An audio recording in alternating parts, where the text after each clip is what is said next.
because then I will disappear from the recording.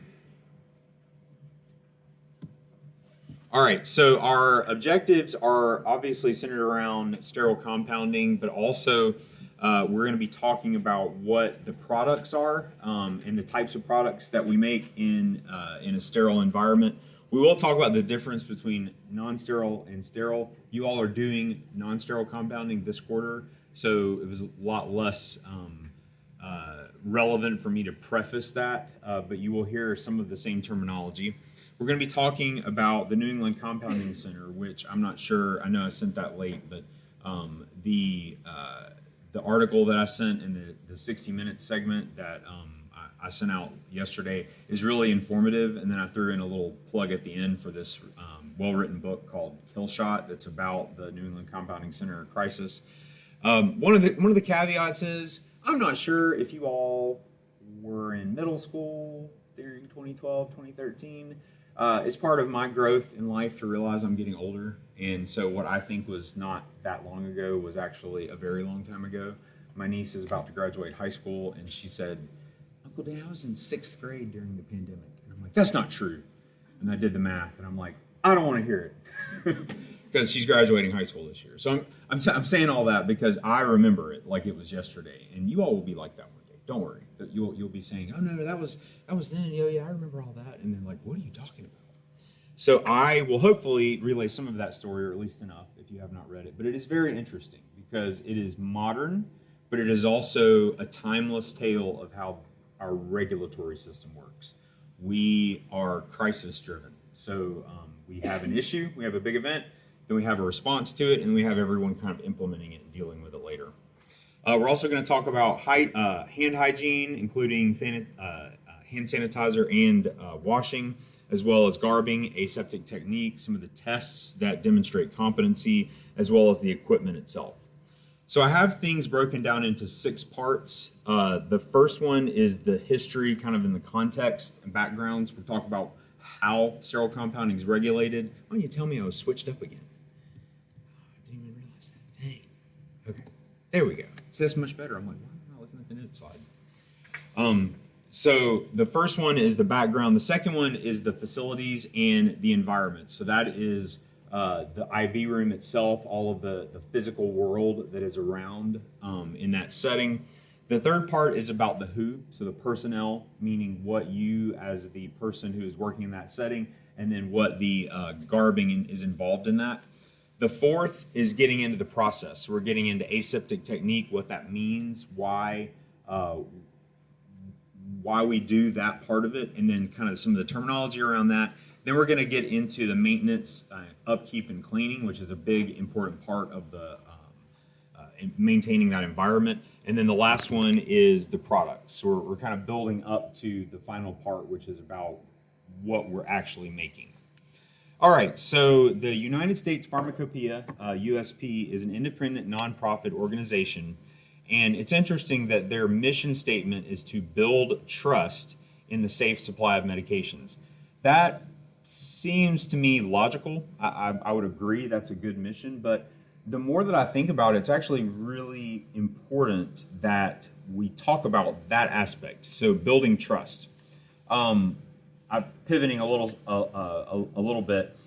If you ever like me, you watch television like Jeopardy, and I like Jeopardy. If you watch in the commercials, they're advertising a lot of times supplements like bone and joint, glucosamine, all this stuff.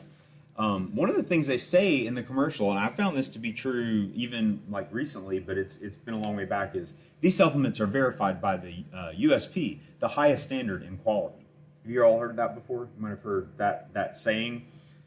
That's implying the public should know what USP is, right? Because they wouldn't say that if they weren't saying that had some sort of weight to it.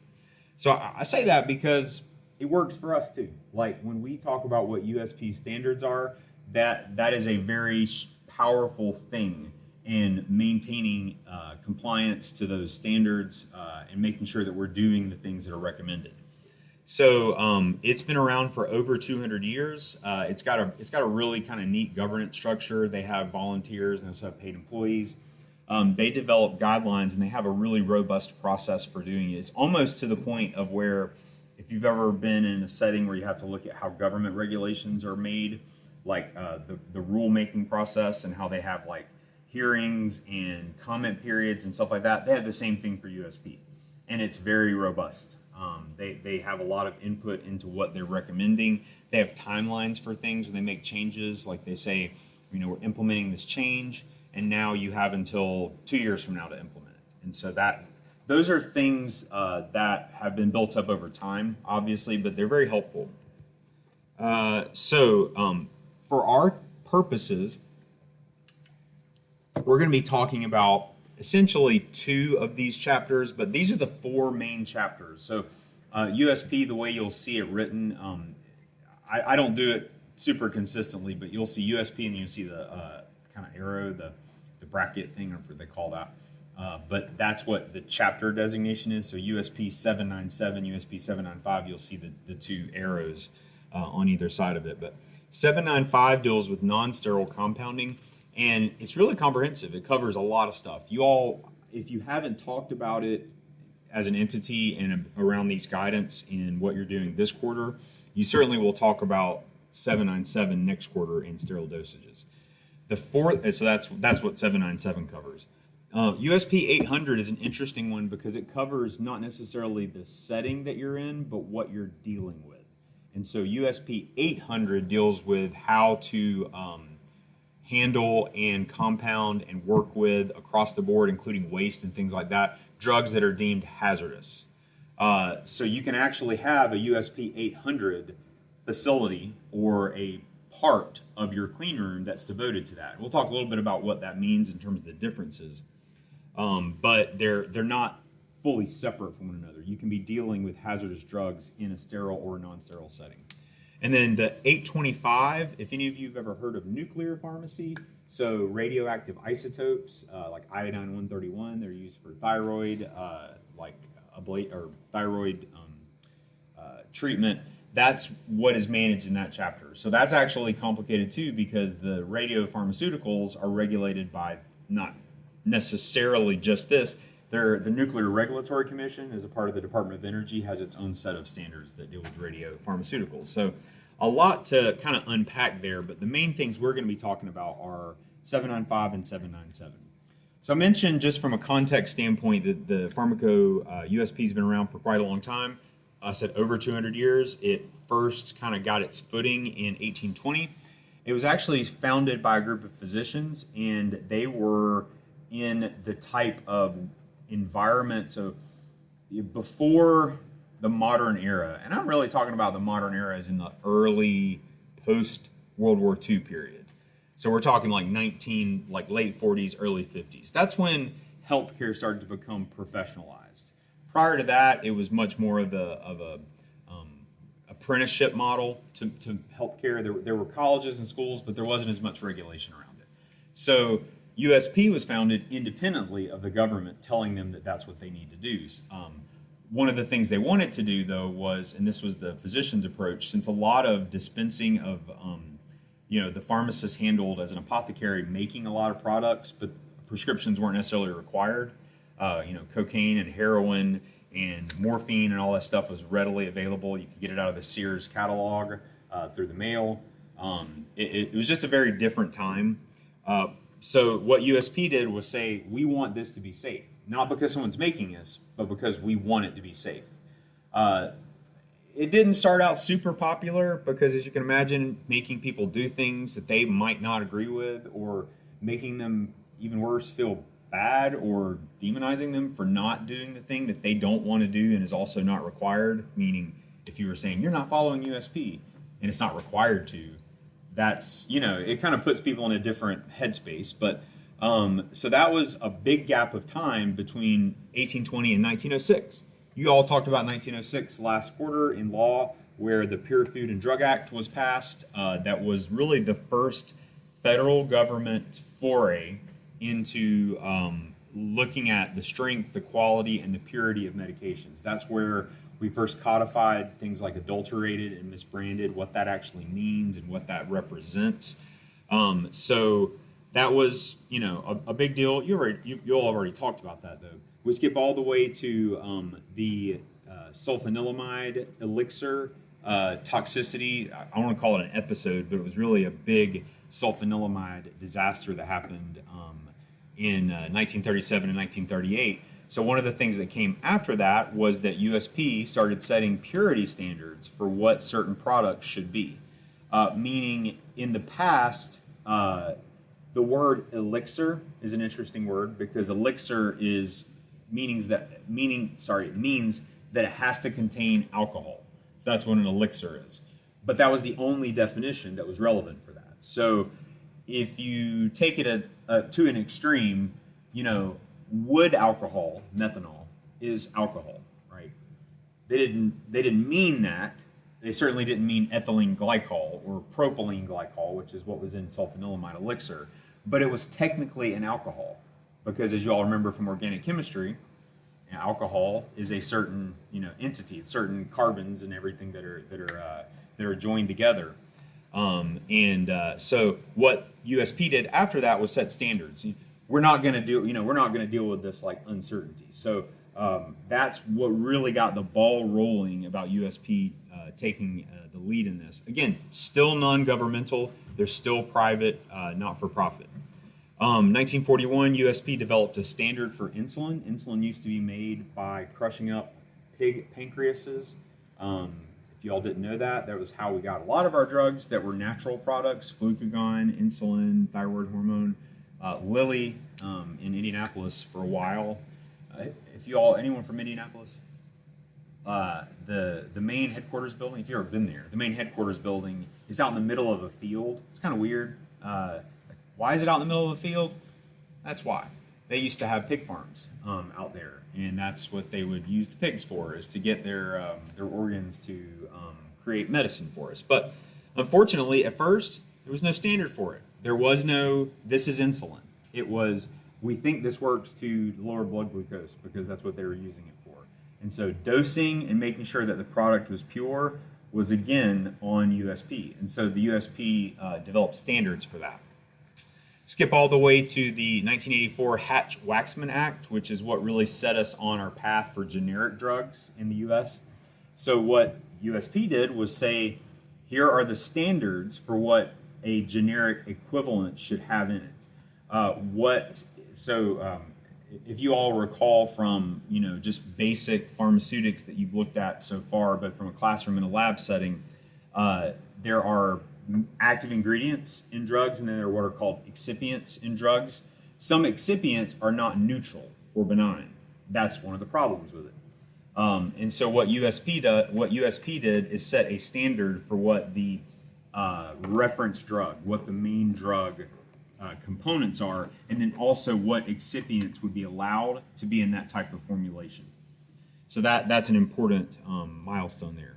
In 2004 to 2006, the USP launched a voluntary, this is a whole separate law related to dietary supplements, but they launched a voluntary verification program. That's how those supplements that you hear on television get USP certified. There is a voluntary quality assurance piece, kind of like in toothpaste. When you go into the toothpaste aisle, you see the ADA acceptance thing. That's kind of what the USP did in that 2004-2006 period. Then we skip all the way to 2013, which we're going to talk about. So the meningitis outbreak, and then we passed a act, the Drug Quality and Security Act. So the NECC meningitis outbreak was the worst meningitis outbreak in U.S. history. It killed 64 people and injured and infected 753 patients at least. There were likely more because some people just died and they were already sick. And so they might not have tested them for any issues. But back in September of 2012, the CDC was getting these reports about about really an unknown strain of meningitis. So they were, doing lumbar punctures and pulling out and trying to culture what was being grown, but they couldn't figure out what it was. And this was not common, especially in the modern era of microbiology. We're getting to a point where we've recognized a lot of these species before and their characteristics, as you all might remember from if you've taken those types of courses before. But they did eventually trace that back to the New England Compounding Center in Framingham, Massachusetts, to contaminated batches of a steroid called methylprednisolone. And methylprednisolone is an active form of a steroid, meaning it doesn't require activation by the body, so it's active as soon as it's administered. And it was unfortunately injected straight into the spinal cord. So it was a intrathecal injection, so it pretty much went straight into the central nervous system. That's not good, because that is the worst thing that could happen when you have something that is deleterious or deadly to the patient. So interesting side note story, this fungus, Exerohilum rostratum. It's not like I'm about to do Harry Potter spell. Exerohilum rostratum. No. So it is a extremely rare species of fungus. I'm going to take a side here to tell you how cool this discovery process was. So the CDC, as I've told you all several times, was in Atlanta. So we get a lot of CDC. I think I told you I went on a tour of it. A lot of really competent people work in that organization, people that have been working there a long time, and they are highly educated on what they do. They couldn't identify what this fungus was. And so they brought in mycologists from all over the country, sent samples as much as was possible from the patients, because they had to actually get it from the LPs, lumbar punctures. And one of the challenges that was being faced was that the potential spread of this, how far these contaminated batches went, was unknown, because they were doing essentially what amounted to contact tracing, trying to figure out where all these batches went, what doctors' offices, what hospitals, then what patients. And you all know that the healthcare system is pretty notorious for follow-up. People miss appointments, things like that. But this could kill them, and so they really wanted to find them, and more importantly, find out what the fungus was, because in the meantime, the patients were getting treated with every antifungal that was in the arsenal. They're not the most friendly drugs to the kidneys, to the lungs, to the heart, to the liver, all of the above. And it actually started creating shortages of those drugs, because so many people were being put on them either prophylactically or empirically when there was a suspicion that they might have this. This was a big deal. Shortages of all antifungal agents across the board because of this. So this was tick tock, tick tock, tick tock. That's what the book talks about, is how the Kill Shot book talks about that process. There was one researcher, wonderful story, one researcher who got a hold of it and said, gosh, that had that feeling, if this looks so familiar, I don't really know where I can place it. And so it really bugged her. She was just like torn up about it. So she decided to just kind of do what you do sometimes when you're trying to jog your memory and going and looking at things. So she pulled out her old textbooks from her graduate degree program, was flipping through. It took a while, but she found a photo of something that looked like what she saw on the slide. It wasn't exact. But then she said, wait a minute, okay, this is an old textbook. So she tracked down the publisher, who tracked down the author, who tracked down the researcher, who then met with the CDC, and that's how they identified the fungus. Really cool. Once they knew what it was, they could figure out the other characteristics of it that would be impactful for how to treat it. So long story, it's all covered in the book. Some of it's covered in some of the other materials, but it's a really neat story of problem solving. So I mentioned how widespread it was. The New England Compounding Center was out of Massachusetts. Interestingly enough, there were no patients in Massachusetts that were infected. But that area, geographically is not that big. There's a ton of people, but it doesn't mean that people from like Rhode Island weren't going to hospitals in Massachusetts, for example, and they would go back to Rhode Island. So, but they were pretty widespread. So they were shipping all across the country. One of the things that was, this is the kind of concentration of infections.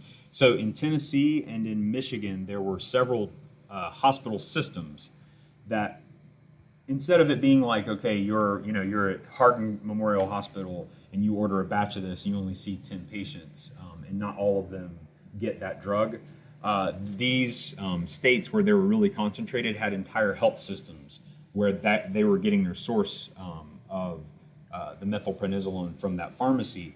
And then adding in another problem, What do steroids, what kind of effect do steroids have on our immune systems? They suppress the immune system. What would generally fight off an infection? Immune system. So, what they were doing was they were injecting a fungus and an immune system inhibitor into the patients. It's kind of ridiculous when you think about it. Like, that is the worst thing. The worst. That is the worst thing you could do in that setting. It doesn't mean that you wouldn't get infected if you just weren't sticking the fungus in there, but you would have had a chance to fight it off because your immune system would have done something. So, throwing in the fact that in these cases, the patients were already sick. They were getting steroid injections in their spines. They were getting immunosuppressed because of the steroid, and therefore the fungus was growing out of control, and there were no signals to the person. So what happens, and we talked a little bit about this before in a different setting, but when you have a situation where there's something growing and the body can't, we talked about with vaccines because that's why you get side effects from vaccines is your immune system is reacting to it. So these people didn't even know they were sick because their bodies weren't generating an immune response. And so essentially it would be overwhelming and it would cause their intracranial pressure to go up because of the fungus pushing on the actual space. And so they would get severe headaches and they would have to get lumbar punctures and whatnot. So this is a link to that 60 Minutes segment. I won't play it. It is embedded in the PowerPoint, so you can watch it there if you're interested. So the question, how do we prevent disasters like this from happening again? Well, I mentioned that our pattern is crisis. This was a big deal. This it led the national news every single night. Does anyone remember it? Does anyone remember this? Okay. Okay. All right. It's part of my growth process to realize that I'm old now. But why this is important here is we've already talked about the right-hand side of it. So that Drug Quality and Security Act, so the Title II of the Act was the Drug Supply Chain Security Act, DSCSA, that we talked about in the governmental role lecture. That's what required the 2D barcodes and all that. So that was a two-pronged piece of legislation. The first part was the Compounding Quality Act. And so it actually created two different sections of compounding pharmacies. One is called a 503A, and this is all due to the title. So like title, kind of like 401k is a reference to the federal law and like what section and subsection it's in. So 503A pharmacies, you might hear that. We're a 503A, we're a 503B. 503As are traditional compounders. That means that you are making a product for an individual. So, someone comes in and they need this individual product, I'm making that product for them. I'm not making more than that, I'm just making the product. 503B are pharmacies that are not manufacturers because manufacturers have to comply with CGMP, you all might remember from law. Compounding pharmacies weren't considered manufacturers because they were still making custom products, but they weren't just making them for an individual patient. They were making them for a broad group of patients that had certain characteristics. So in the example that I was giving, there was not a methylprednisolone manufactured product that was capable of being used in that setting. And so that's why they were using compounding pharmacies. But there weren't special regulations until this act for what differences a regular pharmacy should have compared to an outsourcing pharmacy. So that's what this act did. All right, now we're going to talk about a lot of the definitions that were from that act because it's very, very important that we wrap our heads around that. All right, so what is compounding? Compounding is, so we'll talk about what it is and then what it isn't. Compounding is combining, admixing, which admixing is where you add a component to something. Not necessarily moving them all together, but you're adding something in. Diluting, which is where you typically take some kind of solute and dilute it in a solvent. Pooling, which is combining things together, but not in the same way as pharmaceutical combining, already discussed. Reconstituting, so we think about when you're going to make an antibiotic. So antibiotics, right, like you have to go and reconstitute them. That's considered compounding. Seems weird, right? But it is, because you're changing the form of it. It was a powder, and now it's a liquid. Or otherwise altering a drug or bulk drug substance to create a preparation. So the final product is traditionally called a preparation. And that is, both include sterile and non-sterile. Compounding, however, is not mixing, reconstituting, or performing manipulations as outlined in the directions of the approved labeling or supplemental materials provided by the product manufacturer. Okay, so there's a little overlap there, right? The challenge that we face is that if the manufacturer approved what you're doing, it's likely not compounding, except for that the way that we do them, and hear me out here, the way that we traditionally mix things together is not always exactly what the manufacturer has proposed. Meaning that they, especially for long ago approved products, the manufacturer has not had a voice in the way that that formulation has been managed for quite a while. So there is, I think, some clear differentiation between what's a compound and what's not a compound. The biggest one is the one I underlined there. If the manufacturer says you can do it, meaning that if the instructions are clear, following exactly what the manufacturer says, not just what I know to be safe, but what the manufacturer says, then that doesn't qualify as compounding. That's important because if you were doing things that were compounding, you'd be regulated as a compounding pharmacy. I know, again, it seems like it might not be that strict, but then when the Board of Pharmacy comes in and saying, actually, you're doing compounding and you need to do your certification as a 503A because you're technically a compounding pharmacy as opposed to a traditional pharmacy. So now we're going to talk about the difference between sterile and non-sterile. So something is considered sterile or sterile in nature when it's an environment, object, or substance that's completely free from all living microorganisms. So we're counting bacteria, viruses, and fungi, and this is to ensure maximum cleanliness and safety. So it's essentially not supposed to have any microbial growth in it or any microbial organisms. Non-sterile is an environment, object, or substance that may contain living microorganisms, and it adds a caveat that those are often acceptable for general use in everyday situations where strict sterility is not required, such as in household cleaning, standard food preparation. Here's an important distinction. Non-sterile does not mean that it's dirty, unclean, or low quality. It just means that there is a possibility that organisms could be present that are normally present in everyday situations.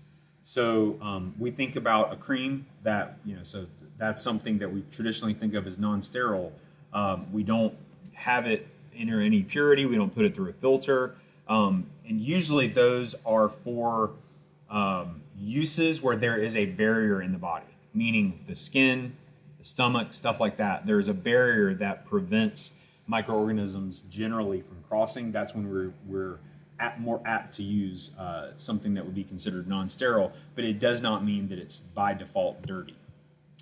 All right, so our sterile preparations, again, are things where the barrier that exists is either very small or just doesn't exist between the body and the product. So injections, intravenous, intramuscular, subcutaneous, intrathecal, which is the spinal injection that I was talking about before, and then intraosseous into the bone, which is a way to get some materials into the body. Those are all sterile. Now, hopefully that makes sense because they definitely bypass the skin, which is what our body's natural defensive, most obvious natural defense is.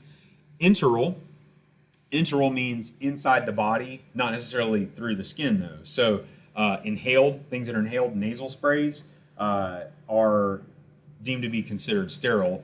There's less of a barrier up in the sinuses and the nasal passages into the central nervous system. Topical, some products, including eye drops and irrigations, so things that are meant to irrigate wounds. If you kind of think about that, that would make sense, right? You got a skin, you got a cut, and you bought an irrigation, I hope it's sterile because I'm literally using it on a piece of skin that is not the way it's supposed to be. I'm using it basically bypassing the skin. It's considered topical because you're not injecting it, but the skin's already broken. Ophthalmic is kind of interesting because our eyes grow, they're a pretty good environment for growing certain types of bacteria. If you've ever had pink eye, like bacterial infection of the eye, conjunctivitis, you might know what I'm talking about. That is in itself a environment that could grow microorganisms. And so that's one of the reasons why that is considered or desired to be sterile. Yeah, Brian.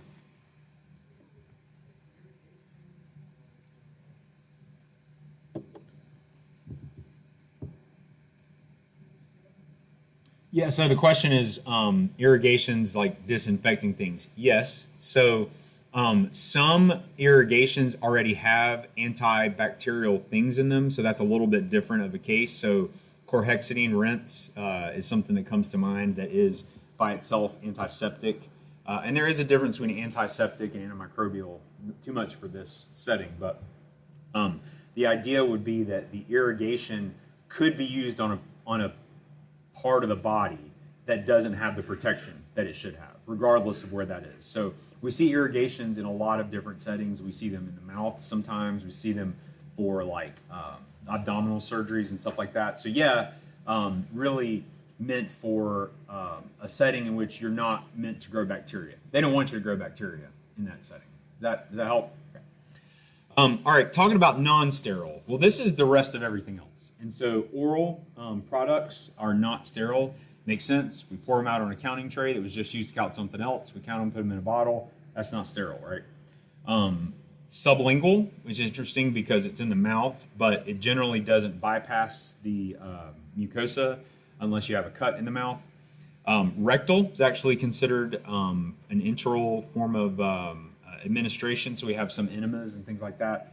They're not considered irrigations because, again, you have a skin barrier inside the body, in the gut, from mouth to anus. And so that is a protective barrier that keeps certain things from being absorbed. Topical, though, we have some skin products. We also have some nasal products that are non-sterile. I won't make you differentiate most of those.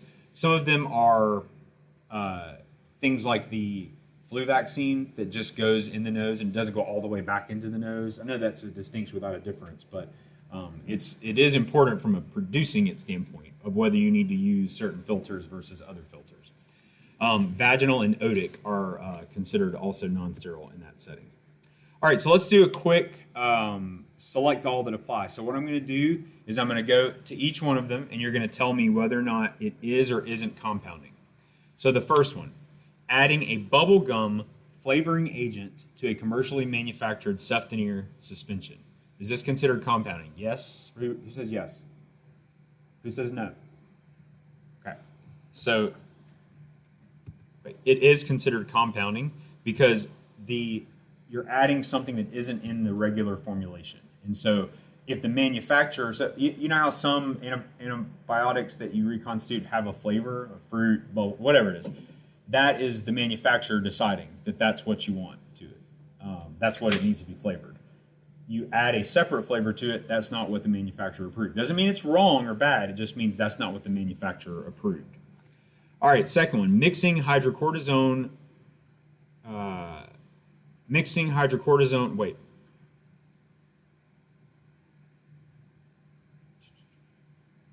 Yes, mixing hydrocortisone 2.5% cream and Eucerin cream to create a specific concentration. Who says yes, this is considered compounding? Okay, who says no? All right. Man, my animations were all off. I had all this planned out. Oh, okay. Oh well. We'll just have to go. Yes, it was considered compounding. Reconstituting amoxicillin suspension as directed by the manufacturer's package insert. Hopefully that distinction was already drawn for you, so that would be a no. Combining viscous lidocaine diphenhydramine. I really tried, but this did not work out the way I intended. Combining viscous lidocaine diphenhydramine and liquid antacid to prepare magic mouthwash. That's enough. You should be able to see that that is definitely compounding. repackaging tablets from a 1,000 count bottle into a unit dose blister pack for a long-term care facility. Not because you're not changing anything about the product. You're just putting it into a different vessel that, because the way the tablets are, they're designed to be put into a different vessel. Because if it's not in a unit of use package, then it is designed to be put into something else. And then last one, splitting a scored lisinopril tablet in half to fulfill a prescription for a lower dose. Who says yes? Who says no? All right, very good. I'll have to work on that for next year. All right, so next one, which are considered sterile products? So let's go first. Intrathecal baclofen pump. Who says yes? Yep. All right, omeprazole 1 milligram per mil oral suspension. That'll be a no. Who's diclofenac 1% topical gel? No. Bladder irrigation. Yes. Thiamine, sodium chloride, IV infusion. Yep. Cyclosporin 0.05% ophthalmic emulsion. There we go. You got it. All right, part 2, facilities and environment. So this is where we're going to get into some of the terminology that you're building up to on your IV room sheet there. Classified area is a term that describes areas that maintain an air quality classification based on the ISO standards that are in the next bullet, as required in that USP Chapter 797. ISO class, so ISO is a fun organization. It's French, so that's why it's the International Organization for Standards, but it's ISO because it's French, so International Standard Organisation or whatever. But they release standards for everything. They have standards for technology. They have standards for air quality, for in this case. And so they release those standards, or they publish those standards. Anteroom is an ISO Class 8. I'll get into ISO Class 8 in a minute, but it's essentially where all of the things that we're going to talk about happen. So the personnel hand hygiene, the garbing, that other activities that generate what are called particulates are isolated to, or at least sequestered to. All right, so in the IV room, we have several classified areas here. The PEC, the SEC, again, I'm going to go over all of these here in a second. Anteroom, the SEC on the other side, and other PECs. Those are all classified areas that have separate ISO particulate requirements. So mention ISO quality, air quality here. So one of the principles to think about with ISO is, I'm trying to think if golf is a good analogy. I don't think it is, but essentially the higher the number of the ISO class, the more particles are allowed to be present, meaning that the air is allowed essentially to contain a higher number of particulate particles. That means dust, potential microorganisms, whatever it is. So if we are looking at what we consider to be our range of acceptability based on what area that we're in, we're going to stay in this 5 to 8 range. And so the most stringent area that we're going to talk about is a ISO 5 classification, which is 3,520, a maximum of 3,520 particulate pieces of matter per cubic meter. And so the lower ISO numbers are more sterile, meaning that there are fewer opportunities because of fewer particles to be able to get a microorganism growth. All right, so the buffer room is an ISO class 7 or cleaner room with fixed walls and doors where the PEC is that generate and maintain an ISO class 5 environment where all of these are located. The buffer room may only be accessed through the anteroom or another buffer room. One of the principles that this will start to build up is that you are always going from dirtier to cleaner. That makes sense, hopefully, because if your last room that you're in is the dirtiest, why did you have the cleaner room before? You know, that wouldn't make very much sense. So there are 2 different engineering controls, and what engineering controls mean is exactly what it says. There's stuff in there to maintain that environment. That's why it's called an engineering control. So if you have a room that is where the actual hood is, that is generally the primary engineering control because it's the most important component for that final step of purity in a sterile products environment. So the secondary engineering control, however, is the room that all of that stuff is in. So there's rooms and rooms and rooms, kind of like the movie Inception. There's another term that's kind of interesting in here called a segregated compounding area. You may have heard this if you've worked in a hospital setting. It is not explicitly laid out in the USP chapter as to what you can and can't do with this. The USP chapter is worded in a way in which if something is the PEC or is the SEC, then here's what you do with it. But things that are not that aren't explicitly as regulated. So what the SCA does say, though, is that it's a semi-restricted space intended to be used for preparing low risk, and these are category 1. I'm going to go over the categories here in a minute, sterile preparations. So the only requirement is that you maintain ISO class 7, which is the next to lowest, or sorry, the next to least sterile environment. And what that means logistically is you have at least 30 air changes per hour, and then you only have unidirectional airflow. So you only have air coming in or air going out. Those are requirements. When you have air circulating and recirculating so much, then you run the risk of recontaminating whatever it is. So that's what unidirectional airflow is. So the first type of hood that you'll see that deals with all of this stuff is called a horizontal laminar flow hood. Now, horizontal, exactly what it says, air is coming straight at you. Importantly, the air is not going up or down, it is coming out. And so filtered air is the furthest back. The farther the air comes out towards you, the less filtered it is, because that's just how it works. So those are, for me as a hot-natured person, I probably would like it, although a lot of this air tends to be pretty warm because of the other things that are going on, but that's when the air is coming straight out at you. And I did have a note here that the HEPA filter, which is a type of filter that filters out to a certain level of particulates and microbes, the HEPA filter is on the back panel. So it might look feltish or like there's a filter involved in it when you look at these types of hoods, and that's what that means. On the other hand, a vertical laminar flow hood takes that same principle and just flips it up. So instead of it being in the back, it's on the top of the hood and it goes straight down. So one of the differences there is where your first air is. You're going to talk about first air next quarter, but first air is the cleanest air. If I am here, so let's take this, I'm not going to be recorded. If I'm here and that is behind me and the air is coming this way, I'm receiving first air here. This air is not first air. This air has been filtered through me and probably picked up some particulate matter, like dandruff, whatever, and moved it back. So that's what first air versus non-first air means. Some of the requirements are kind of interesting related to a clean room. So the temperature should be maintained less than 20 degrees Celsius. I don't like Celsius, but Celsius is the international language. That's a little colder than what people might realize. One of the problems though with fans, if you've ever dealt with a fan, even if it's an actual fan, the more powerful it is, the more heat that it generates. And so you do kind of end up cooling this area and then heating it up with the equipment. So it's kind of a trade-off.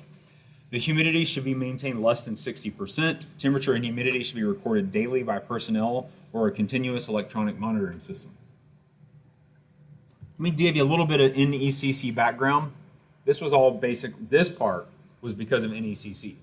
So their clean room, this is a weird set of circumstances. Where they were in Framingham was in the strip mall. It was also next to a metal recycling facility that had a junkyard out back. And in metal recycling facilities, it kind of makes sense that they would have like space to put junk. Their air intake for their clean room was right next to a big part of the junkyard, and a big part of the junkyard that had almost been taken over by earth, might have been taken over by growth because it was outside and it was, not protected from anything. So essentially they were taking in air from a petri dish outside. And that was one of the problems with identifying a fungus, is because they didn't know what they were looking for, because it could have been anything. It wasn't something where, oh, I was digging in the dirt, or oh, I got bit by a cat, and that's a clear, specific source. It was really anything. Anything was on the table out back. And so one of the things I have on this slide is the difference between positive pressure and negative pressure. And so positive pressure is when the air inside wants to get out. It wants to push out, okay? So if you see here, the clean part is in the room that the person is in, or the room that's being worked in. And then all the air is going out of the room. So the good air, the air that I want the air that's clean. And so it's in the room where I'm working. And so when you open a door and air comes rushing out, that's a positive pressure environment, all right? Now, on the other hand, so we say positive, push out, air pushes out. On the other hand, negative pressure is where it's the exact opposite. The air rushes in to a particular room, and nothing in the room is allowed to go out. All right? So in this case, again, exact opposite. I do not want what's in that room to get out. So then the next thing I'm saying hopefully makes sense. Hazardous drugs should be compounded in a negative pressure differential room, and non-hazardous drugs should be compounded in a positive pressure room. Can anyone explain to me why that is? Yes, Matt. Bingo. So, yes, Matt's right. You do not want the hazardous drugs to aerosolize, for an example. So let's say it was a powder, right, and it aerosolizes, and it goes out of the room. You don't want that. It's a hazardous drug. That's the point of it. So that is the opposite of what we talk about when we're talking about sterile products and like where we want our room to be. So if I'm throwing in another complication, you can actually have a negative pressure room inside of a positive pressure room. And because if you have a USP 800 hazardous compounding area, you could have a situation in which you need part of the room to be one way and part of the room to be the other way, which is where we get to your graph here. This is the slide that I printed out. So if you look over on the top left, you can see, and look at all the PECs. The PEC there is your hood. That's essentially your hood area. That's the lowest ISO number, which is the top number I told you about, 5. In the top left corner, you see that this is the sterile hazardous compounding room, and then the air is coming into that room and not going out of that room. So that's an important differentiation there, because that's a hazardous compounding area. On the other side, you get the USP 797 sterile non-hazardous room, and that is a positive pressure room where the air is going out of the room. And I want the air that's inside the room to go out of the room. So those are just principles that work the same type of way, but they're just opposite of one another. And it's based on the products that you're actually compounding. Yeah, Brian. Mm-hmm.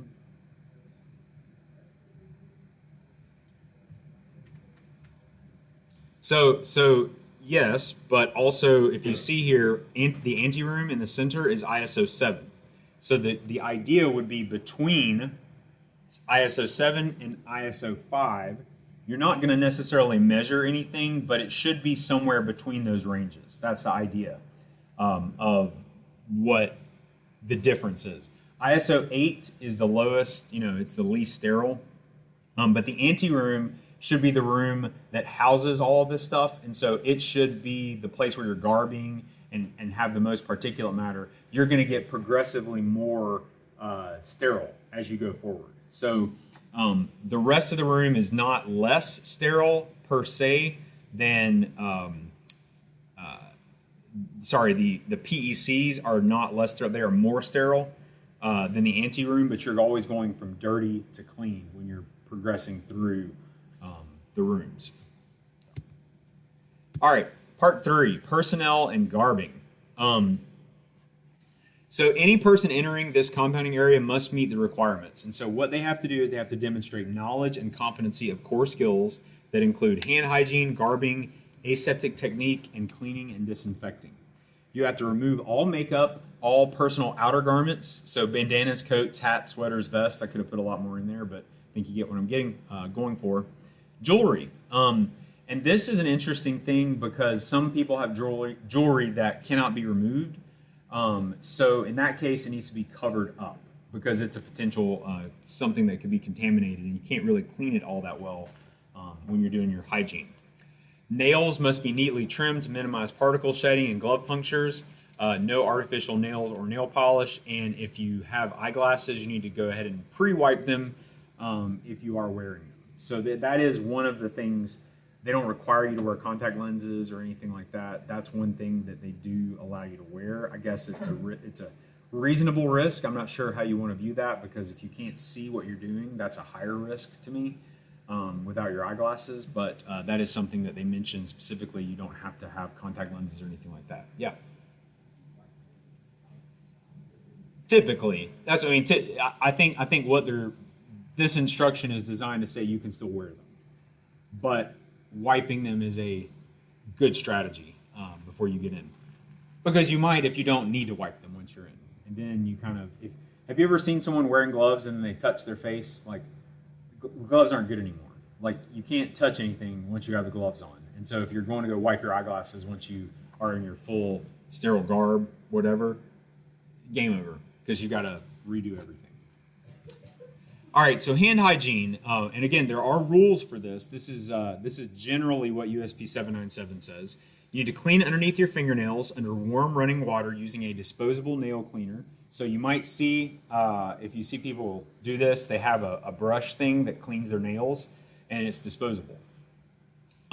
Second part is to wash your hands and forearms up to the elbows. Again, you might see people going up to the elbows like this. It's kind of strange when you see it at first, but this is what USP 797 recommends. And you need to use soap and water. Why do we use soap and water and not just alcohol hand sanitizer? What does... Yeah, because what does hand sanitizer not get rid of? Well, that's true. The 0.1%. Was that? Particulates and particularly spores. So things that are hardy, Clostridium difficile, fungus, things like that, they can resist the alcohol. The alcohol would generally denature typical bacteria, but some bacteria form in spores, and the spores are designed to be floating around doing what spores do.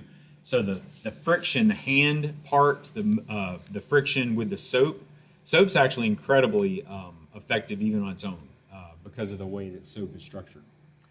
The next step is drying hands and forearms up to the elbows completely with low-lint disposable towels. Those are things that are readily available in the cleaning area. And then the last thing is that after you do all that, you must sanitize your hands with alcohol-based hand rub before donning your sterile gloves. So that's hand hygiene. Hand sanitizing is a separate entity. So you apply an alcohol-based hand rub to dry skin. You apply the product to one hand and rub hands together, covering all surfaces of hands and fingers until your hands are dry. Then you allow your hands to dry thoroughly before donning sterile gloves. Sterile gloves must be donned in a classified room or segregated compounding area.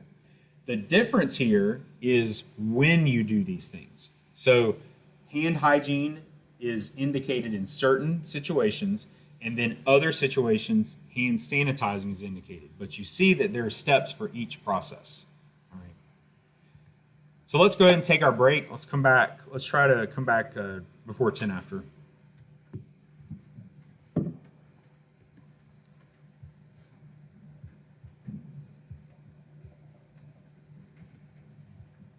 So we just talked about hand hygiene and hand sanitizing. Now we're going to talk about garbing.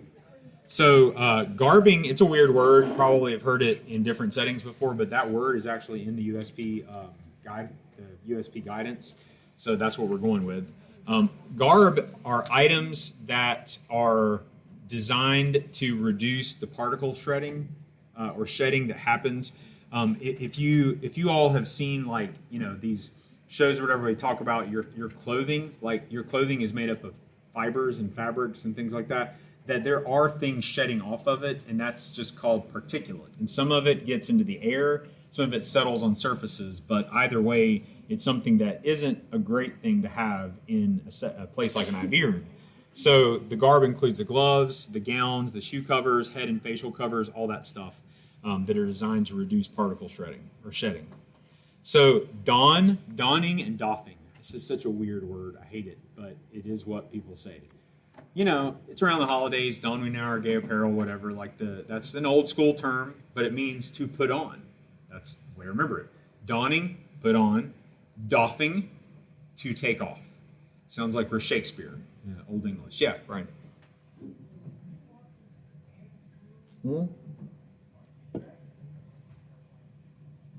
So we'll get into the order in which you do it. That's the key to this. Yeah.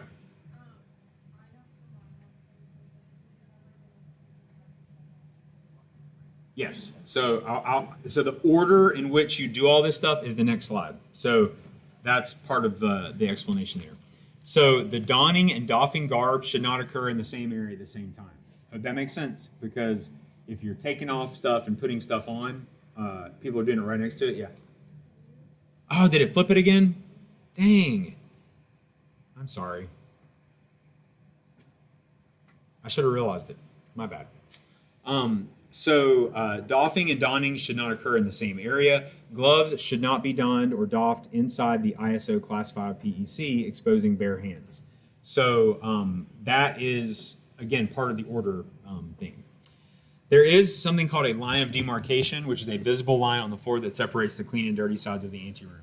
I'll tell you a side story. When I was in pharmacy school, my last year, we didn't have IPI like you all have IPI. We just had our last years of rotations. My IV room rotation, this was in 2008, was in a room, let's say from here to the wall over there, and then around and back. So there were 3 hoods, there was 1 hood, 2 hood, 3 hood. Door to enter was over there. And here was where there was a counter, all right? There was a line on the floor that looked like police tape, dot, dot, dot, dot, dot. Other than that, nothing. So on the first day, we're training, and my preceptor says, oh, okay, so you can eat your lunch over here, you can do whatever you want over here, but don't cross this yellow line unless you're gowned up. And I looked down at it, and this is me being a smartass. I said, did the bacteria know not to cross the line too? And he laughed, but I mean, it was true. They don't know. They're like, even then, I thought, this was before any of this stuff, I was like, this doesn't seem good. I'm not sure that I like this. But it turns out, obviously, building an entirely new room is a very expensive thing. So when you have changes in these regulations, I mentioned before that they give generally warning time. So you have 2 years, to implement or whatever. But some of these IV rooms, think about where pharmacies are in a hospital. They're in the basements, a lot of times. It's very hard to get this type of infrastructure built. And then sometimes, because of the capital investments that are required, by the time you get to the point of building it, the USP guidance will have changed, which is exactly what's happening right now, because there are some new regs that are going into effect next year that people are just getting into compliance with the ones that were previously. So if you're in a hospital, you might hear the directors and the people who control the money saying, dang, the USP is coming out with another set of regs or whatever, because it's gonna cause them to have to make a lot of changes. Realistically, though, what it has caused is a lot of pharmacies to segregate their compounding or centralize it. So let's say you are Norton Healthcare and you have 5 hospitals. You might only have 1 or 2 IV rooms in your system that are designed to make the highest acuity things, and that they could be transported to other places, but you don't have to build the facilities at each location. One of the problems that gets into, and I'm just sharing with you all, one of the problems that gets into, though, is that when we go to assign you all to sites, you may end up at a hospital that doesn't have a IV room in the same way that you've learned about it. And it might be because they're a part of the system, and the more intensive IV room is at a different facility. That's something that we've thought about and talked about as a group, but that is the nature of what we have now. We just don't have enough hospitals that have the types of facilities because they're so expensive. So you end up getting into kind of a catch-22 where you want people to get experiences. And there are pharmacists that work in that setting that don't work as intensely in the IV room, but we want you all to have as much learning opportunity as possible. So I mentioned the correct order. So we basically start with the dirtiest and we work all the way up to the cleanest. So you start out with shoe covers, then you go to the hair covers or facial hair covers, then you go to the face mask, then you do your hand hygiene, which is the hand hygiene, cleaning the fingernails and everything. Then you put on your gown, because you're using your hands, remember to put on your gown, but it's clean, it's sterile. And then the last thing you do is your gloves. And you have to sanitize your hands using the hand sanitizer procedure before and after you put your gloves on.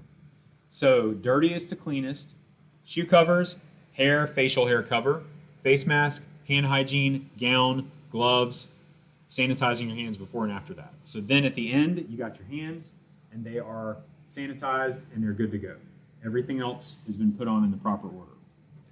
So the question comes up, how do we know if the personnel are competent in hand hygiene and garbing? Well, there's a test for it. It's called the gloved fingertip and thumb test. They didn't come up with a fun name for it. That's exactly what it is. It's visual verification that the individual is performing correct hand hygiene and garbing procedures. So what happens is, and has anyone had to do this? I meant this before. Okay. Was it stressful? No. Yeah, because you're just doing what you do all the time anyway, if you're doing it right. I guess you'd be nervous if you weren't doing it right, right? So after hand hygiene and garbing is complete, when you're doing the test, before you put the alcohol on the gloves, the individual will place their fingertips and thumb for each hand onto an auger plate, and the fingertips and thumb should be rolled over the auger plate just like you were giving a fingerprint. That is how that works. And so there's the photo there is of someone doing it. So then the plates are incubated for 7 days. The number of colonizing forming units or CFUs is recorded per hand. So they've got a person. So, if I was doing it, it's got Daniel, left, right. And then it sits there for 7 days and you're stressed out because you don't know if it's going to grow anything, because you're granted a max of 0 CFUs per hand that you're allowed to grow. Is anyone, just the ones who've had it, have y'all grown anything? What was that like? The way we had to do it was we had to have 3 in a row on 3 different days. Yeah. The first day was contaminated, so we just moved on and redid it the next day. Did you figure out what you did? I touched the wall. Oh, wow. I mean, crazy, right? Like bacteria on the wall. Yeah. I put on my garb in, and then I touched the wall, and then I did my fingertips. That's, it's nuts. Yeah. Mine only failed because someone they tried to get out in the theater after the time, so they left it in there. So is the refs. it's always the refs. It was the ump. No. All right. So the question comes up: when should garb? Yeah, Brian. No. No, do you do that every day? No, you usually do it in a period of time that is set by the organization. So annually would be something I would probably say. If you have new people start, though, that they do it, more frequently. If someone's on like a probationary status, and a lot of facilities have like a training period. And I don't know if you all could speak to this. Like you have, you shadow, and then you learn, and then they watch you, and then you do it, the glove fingertip test. You're actually going to, I believe, do this in sterile dosages, if I'm not mistaken. So the process itself, but it is kind of a cool thing. So I'm kind of answering your question. You do it more frequently when you first start out, and then maintenance after that. But you all might be in a situation where you only work in an IV room every so often versus every day, and so they might have a different training and reassessment interval for that. Yeah. Do you have a question? So that's a good question. I know what we're used to with gloves is like they come in a pack. That's not the same gloves. There are sterile gloves, and everything that you're going to put on for the IV room comes packaged. So your gown comes packaged, all the hair, all that stuff comes packaged, and then the last thing you do is open the sterile gloves package. And again, that is a thing that exists. So you have to make sure you're doing that appropriately too. But the packages are a little bit different. So, yeah. Fired.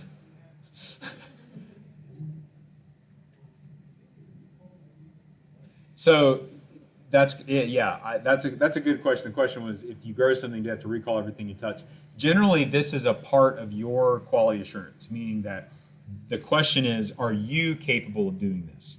It doesn't mean that you're not doing it correctly or doing it correctly all the rest of the time. So the idea is that you don't lapse on your skills. Okay, they're not going to go back and take up everything you've ever done because of failing this test. The example of 3 in a row would be a good way to decide that, right? Because if you get 2 out of the 3, you obviously know how to do it. And then if you can go back from a self-reflection standpoint and realize I touched the wall, that's a good self-evaluation thing. So it isn't like it's the smoking gun for a murder investigation that they're going to go back and figure out, you're the one. All of your auger plates screw stuff, and they grew crazy at stuff. What are you doing? Picking your nose with your gloves on? You know, they're not, generally they don't do that. But you might have to go through some training or some sort of module, or you might need some observation for a period of time. But every facility and hospital is going to be a little bit different on how they handle that. I'm focusing on what USP requires, but you can always be more stringent than what USP requires. That's the same for everything, right? Remember from law, you can always be more strict than the federal law. You just can't be less strict. So the question generally, when should you replace your garb? So immediately, if the garb becomes visibly soiled or if its integrity is compromised, i.e. a rip or something like that, the gowns may be reused within the same shift by the same person if the gown is maintained in a classified area adjacent to or within the SCA, meaning the segregated compounding area, in a manner that prevents contamination. That is not great because you have to have a separate facility to do that. Like you have to have a room in which you could put your gowns. That's one of those things where if they're looking at what to build, it's not really effective space use for productivity because it could be where another hood would be generally, you know. So you have to think about how you want to handle this. The alternative would be you have to buy way more gowns. So one of the things like during COVID, if you remember, there was a lot of shortage of supplies and things like that. So that was a tough situation because the IV room needs a lot of gowns, and so does everyone else. And gowns were hard to come by because everyone was on all these contact precaution things. And so it really does become a trade-off. You have to figure out how you're going to prioritize things, you know, where you kind of line things up. The other thing is that when exiting the compounding area, garb, except for the gowns, cannot be reused. The gowns are the only thing that can be reused. Gloves must be replaced immediately if any holes, punctures, or tears are identified, which that can happen. So the proper order of doffing the garb is the opposite of the way you put it on. So gloves, gown, face mask, hair cover, shoe covers, and then finally after all that, you touch your shoes, you should probably wash your hands, doing hand hygiene. All right, part 4, aseptic techniques. So this is where we get into the process. Aseptic is defined as a set of methods used to keep objects in areas free of microorganisms and thereby minimize the infection risk to the patient. I've already talked a little bit about HEPA filters, and I know we were just talking about the 99.9% or whatever, so the 0.01%, 0.03% out there hanging around, just resistant to everything. You're not going to get those, but that's what a 0.3 micron filter will catch. That's what HEPA is. HEPA stands for High Efficiency Particulate Air Filtration, so it actually does have an abbreviation. First air, I already mentioned that before, is the air exiting the HEPA filter in a unidirectional airstream. So it's either coming at you horizontally or it's coming down from the top, which would be vertically.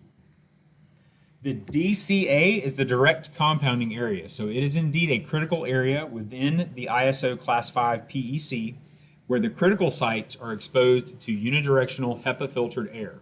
So kind of makes sense. The direct compounding area is directly where you're compounding. So that is where all of the action takes place. A critical site is a location that includes any component or fluid pathway surface, a vial, septa, so that's the thing on the top, injection ports, beakers, openings like opened ampules, opened vial caps, needle hubs, things like that, that are exposed and at risk for direct contact with the air, whether it's ambient room air or HEPA filtered.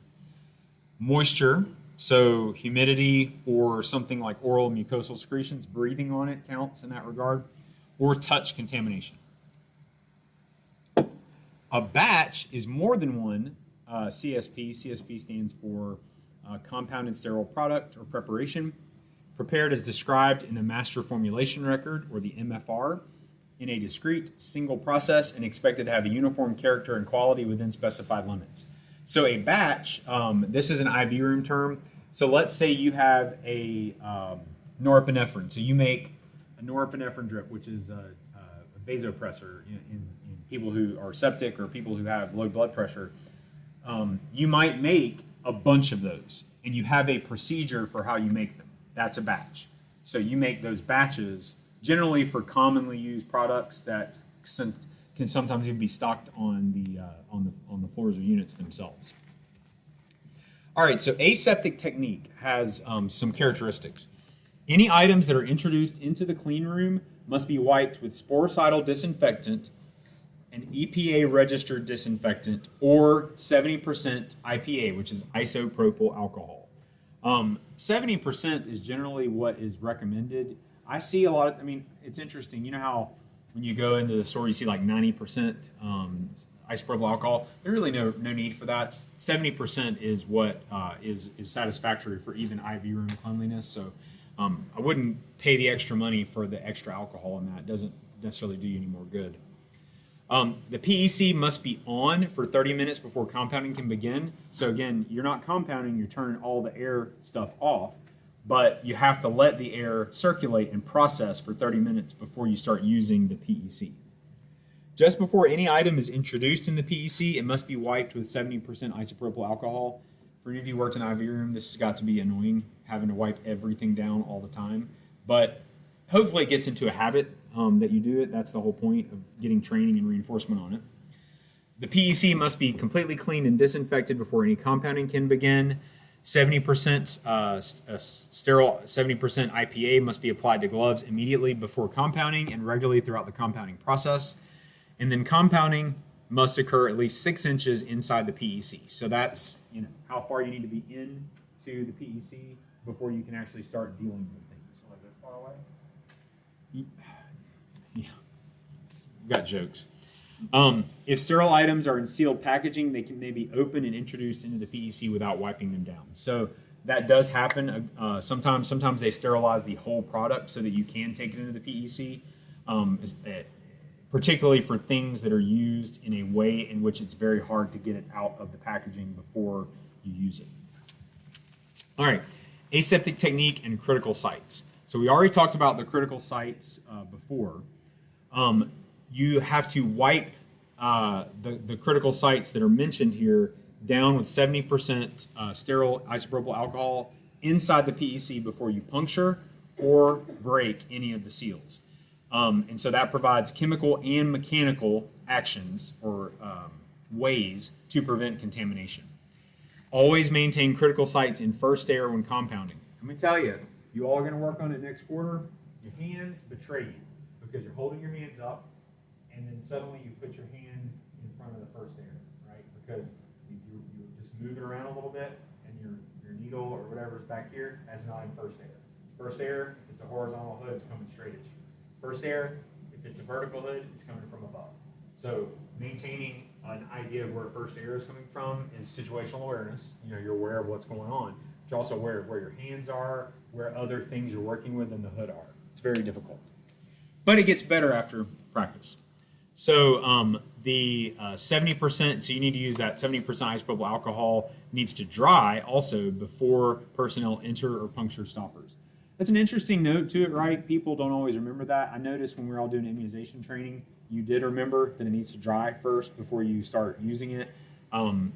Sometimes people skip that step, but it's generally best because that's how it works. You have to let it dry before you're able to manipulate it. So the vial stoppers, ampule necks, and the IV bag septums. So if you have an IV bag and it has a little place where you would inject things into it, that is a critical site, and that was exposed. So you have to clean that off before you use it. So These critical sites, though, on this page do not need to be wiped with sterile alcohol, but you still need to maintain them in first air. Needles, so you think about a needle, generally it comes in a sterile pack, so you open it up. It needs to be in first air, but you don't need to alcohol it. Don't alcohol your needles. That's going to result in you getting a needle stick and other bad things happen. Just remember that part of it. The needle hub is the same way. So again, the needle where you're attaching the needle to something else. The plunger of the syringe caps, and the IV bag septum seal. Because once you put something on it, you seal that IV bag up. Those are generally sterile first, meaning like they come sterile, but they're also very difficult, if not impossible, to effectively wipe down, even if you wanted to.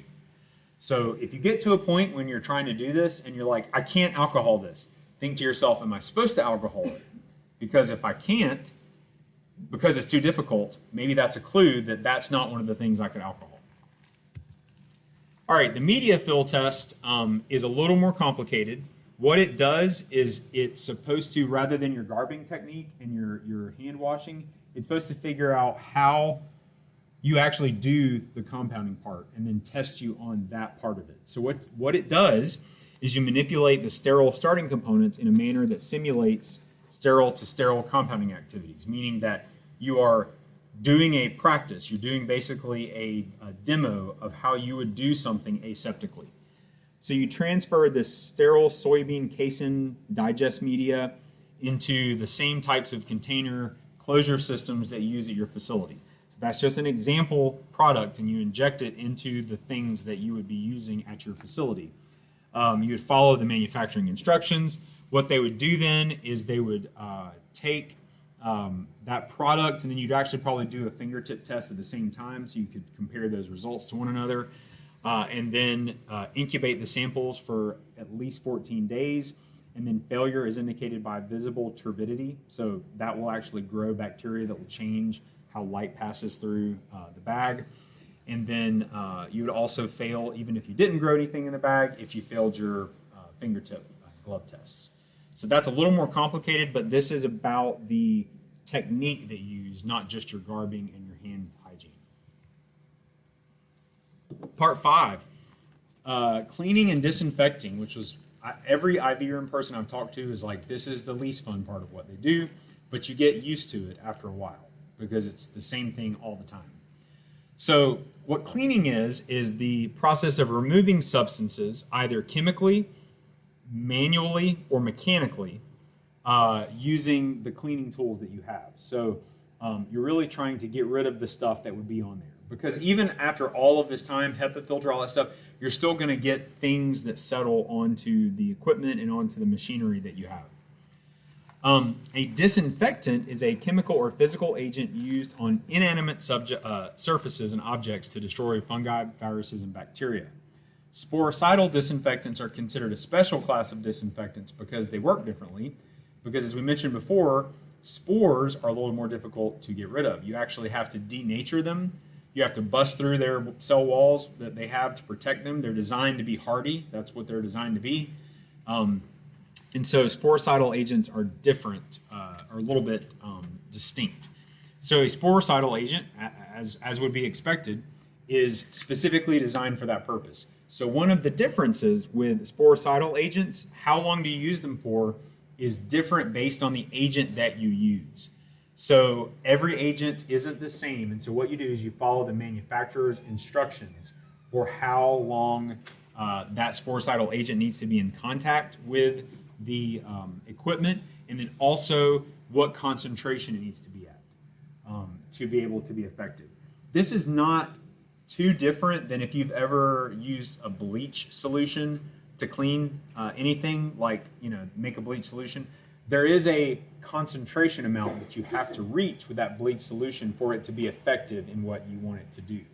So that's kind of the same thing, is making sure you're following the manufacturer's instructions for whatever that substance is that the sporicidal agent is. All right, frequency is a little different. So the frequency of cleaning and disinfecting as opposed to the frequency of using sporicidal agents. So you clean the PEC and the equipment inside the PEC daily, you clean the pass-through chambers daily, the work surfaces outside the PEC daily, and then the floors daily. That's a lot of cleaning every day. Monthly, so this is separate, in addition to the daily, monthly you clean the equipment outside the PEC, the walls, doors, and door frames, the storage, shelving, and bins, and the ceilings. You clean the ceilings monthly. Does anyone ever clean their ceilings? Yeah, okay. So, yeah, we did. I mean, it is. It makes it, actually, what people realize then is they see their rooms and they see where they're working, and they're like, I didn't really know this part of the room existed, because you're having to clean it. On the other hand, sporicidal agents have a different frequency, so you're going to use those on all the same things, but you're going to do that monthly. So cleaning and disinfecting is a regular process that involves soap and cleaner, but sporicidal agents are separate. So you're probably going to have to do the monthly cleaning separately with the sporicidal agent for all of the equipment that you do. All right, so how do you do it? First step, remove visible particles, debris, or residue with an appropriate solution, sterile water, using a sterile low-lint wiper. Then, with a sterile low-lint wiper, apply a sterile cleaning agent followed by a sterile EPA-registered disinfectant, or apply a sterile EPA-registered one-step disinfectant cleaner to the equipment and all interior surfaces of the PEC. Then you ensure that you maintain that contact time. So if it's a minute, 5 minutes, 10 minutes, it's usually more than what you think, but not as long as it might seem. So probably 10, 15 minutes, something like that. Then with a sterile low-lint wiper, apply sterile 70% isopropyl alcohol to the equipment and all interior surfaces. So you're basically using the sporicidal agent, then doing your cleaning after that, because you're kind of getting rid of everything else, and then you allow the surface to dry completely. So cleaning the PEC, cleanest to dirtiest, back to front, top to bottom, overlapping each swipe. So you're moving it outwards as you go, away from the HEPA filter. Do not directly clean the HEPA filter. Don't touch it. Don't deal with it, because you can mess up the little fan things, and then what you're doing is contaminating the actual thing that you're using to then filter your air. It's going to be dirty, but it's changed at a fairly regular clip anyway. So this is a picture of an IV room and then kind of what that looks like. So this is what the hood looks like, and kind of starting and then moving backwards. So you kind of overlap each swipe. So ceiling, walls, down. The horizontal laminar flow hood, ceiling, bars, and any hooks, the sides, and then the work surface. So again, vertical being where's the first air coming from. You clean the back wall first, then the bars or the hooks, then the sides, and then the work surface. So that is just in relation to where the first air comes from. You're always going from cleanest to dirtiest, back to front, top to bottom, overlapping each swipe. Cleanest meaning closest to the first air first, and then moving backwards. All right, cleaning the clean room.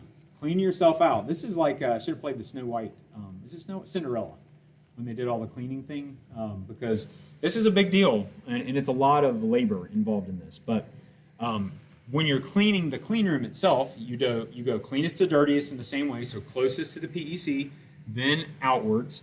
You can use the same mop in the buffer in the ante room, but you need to use it in the part that is the cleanest, then move it to the dirtiest part. You must have a separate mop for any hazardous clean room, because again, those chemicals and substances in there could be dangerous.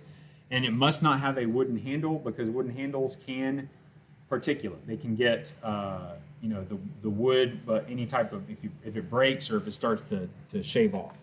So you start with the ceilings, then the walls, then the bins and the shelves, and then the work surface. All right, now the last part, so we talked about the equipment, the processes, the history, what you do, what you're generally doing for aseptic technique. Now we're going to talk about the products that you make.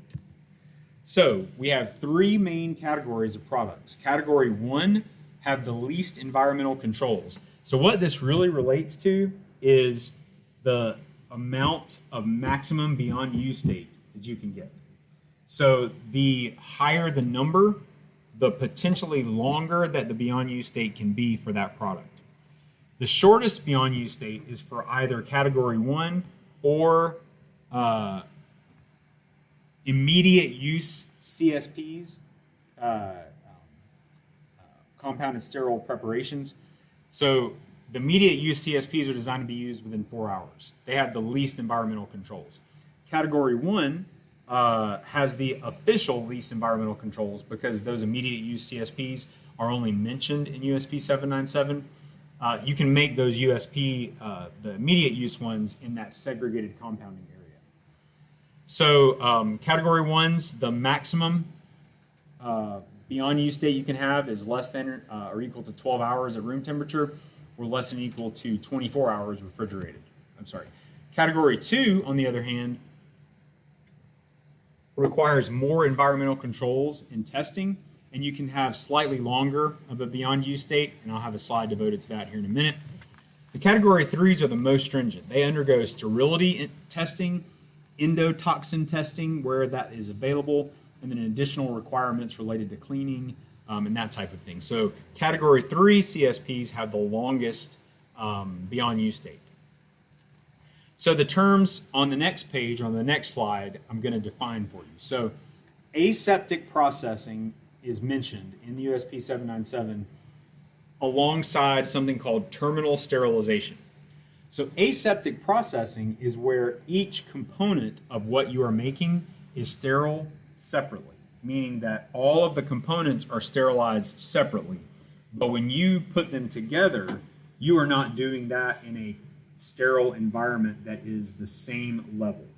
It doesn't mean it's dirty, remember. It just means that you're not doing anything to it after that to mitigate or minimize what you did potentially to the product.